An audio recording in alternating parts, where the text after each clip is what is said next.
রিপোর্টটা দেখায়। এরকম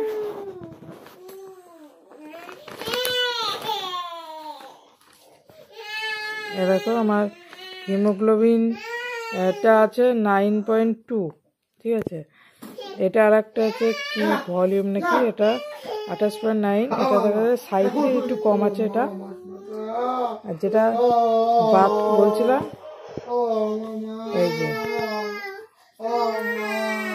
বাত আছে এখানে, যেখানে অ্যাডাল্টের 200 টাকা দরকার, আমার 295.2 আছে।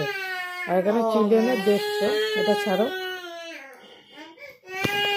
আর একজন কান্না করছে একজন, কেন কাঁদছো? তোমার নখ কেটে দিয়েছে বাবা তাই? ও কাঁদে না শোনা পুটু, দেখো কান্না করছে, নখ কেটে দিয়েছে তাই। যাই হোক,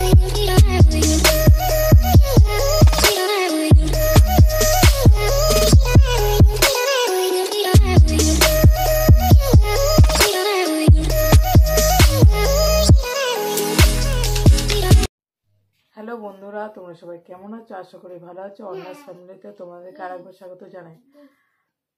এরকম আম্মা আম্মা আয় আয় করে দাও। আগের ভিডিওতে তোমাদেরকে দেখিয়েছি যে এরকম আম্মা ডিসলাই কাটিনে খেলছে। আগের ভিডিওতে তোমাদেরকে দেখিয়েছি যে আমি দাঁড়াতে পারছিলাম না, হাতটা অনেক ব্যথা হচ্ছিল। এখন ব্যথা হালকা করছে, কিন্তু আগের থেকে অনেক বেটার আছে। ওই ব্যথার ওষুধগুলো খেয়ে হলো রক্তের রিপোর্ট কালকে পরশু করেছিলাম, রক্ত দিয়েছিলাম, আজকে রিপোর্ট এসেছে। তো রিপোর্টে এমনি সব নর্মাল আছে, ওই হিমোগ্লোবিন ঠিক আছে 9.2, মানে আমার তুলনায়।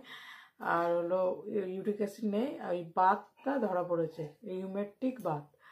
তো ওই বাতে এবার মানি প্রেসক্রিপশন নিয়ে গেছিল ডাক্তারখানায়। তো ওখান থেকে বলেছিল ইঞ্জেকশন দিতে।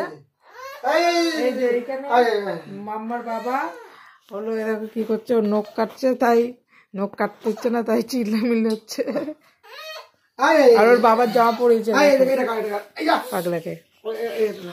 যাই হোক, তারপরে ইঞ্জেকশন দিতে বলেছিল পেনসিল, মানে যে ইঞ্জেকশনটা কম দাম, কিন্তু দিলে 3-4 দিন, মানে এত ব্যথা হবে আমি উঠতে পারবো না, উঠতে পারবো না। যাই হোক, আর মানে আর একটা বললো যে বদ্দিদের ওখানে হালি শহরে হোমিওপ্যাথি ডাক্তার আছে, ওখানে দেখাবে। ওখানে হোমিওপ্যাথি ওষুধ খেয়ে অনেকে ঠিক হয়েছে, বা ঠিক হয়ে গেছে, বা সারা জীবনে খেতে হবে। এবার সেটা তার উপর, যদি শ্যুট করে যায় তো হয়তো ঠিক হয়ে যাবে, আর খেতে হবে না।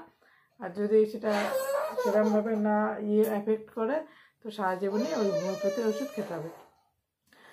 যাই হোক, তোমাদেরকে মানে ইয়েটা দেখাচ্ছি, আমার রিপোর্টটা দেখায়। এরকম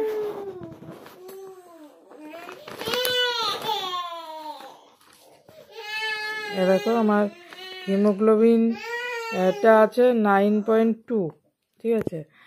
এটা আর একটা আছে কি ভলিউম নাকি, এটা 28.9, এটা দেখা যায় সাইডে একটু কম আছে এটা। আর যেটা বাত বলছিলাম, এই যে বাত আছে এখানে, যেখানে অ্যাডাল্টের 200 টাকা দরকার, আমার 295.2 আছে।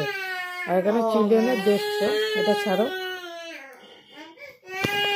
আর একজন কান্না করছে একজন, কেন কাঁদছো? তোমার নখ কেটে দিয়েছে বাবা তাই?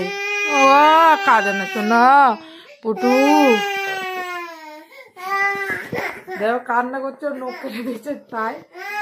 যাই হোক, আপাতত ওষুধ দেয়নি, যে ওষুধগুলো ছিল সেগুলোই 15 দিন, আর একটা আয়রনের ট্যাবলেট আছে 6 মাস চলবে।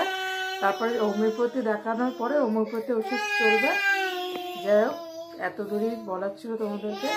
এখন অনেকটা ভালো আছি ওষুধ খেয়ে, মানে যে ওষুধ লিখেছিল। আর হোমিওপ্যাথি ডাক্তার দেখাতে যাবো এই সপ্তাহের ভিতরে, পরে তারপরে আবার তোমাদেরকে জানাবো কি হলো কেন। যাই হোক, সবাই ভালো থেকো, সুস্থ থেকো।